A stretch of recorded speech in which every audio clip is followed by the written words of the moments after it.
Buongiorno ragazzi, questo video stavo pensando a lungo tempo se lo devo fare o viceversa, però ho deciso magari di fare per magari proteggere gli altri perché quando ho letto alcune informazioni stamattina ho deciso di fare. 9-10 anni fa, quando giocavo in Ascoli, Serie B, abbiamo avuto un allenatore, Davis Maggia. Tutto andava bene fino a che credo che era sia la penultima giornata di Serie B. Era Novara Ascoli, l'abbiamo perso, cioè non fa niente in questo caso. Però un giorno prima eravamo in albergo e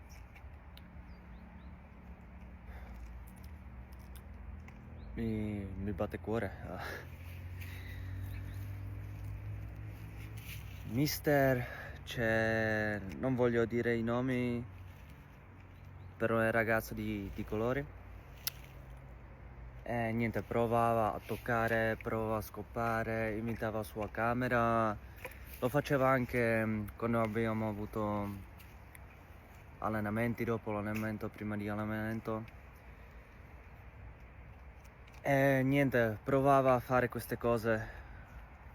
Io credo che non è successo niente, è importante dire questo.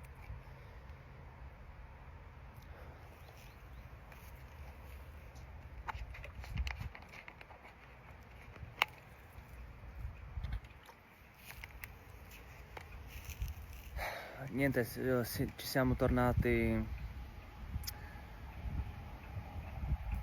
a Ascoli dopo la partita.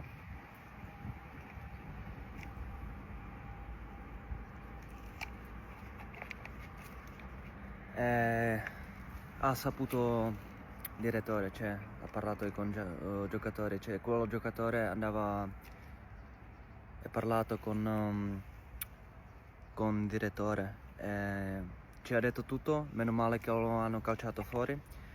Quindi l'ultima giornata Spezia Ascoli 0-0, abbiamo giocato senza allenatore perché l'assistente aveva 2 gialli, quindi in quell'epoca chapeau davanti a Daniele Caccia, chapeau davanti a Luigi Giorgi e tutti i giocatori che erano in Ascoli e che hanno salvato tutta la situazione e che hanno risolto tutto. Grazie, e questo messaggio è sicuramente contro Davis, perché ho letto che 2022 ci ha provato queste cose in Malta. Io non ho saputo, te lo giuro che non ho saputo e l'ho letto stamattina. Però è giusto che voi lo sappiate e poi potete decidere o potete dire la vostra opinione.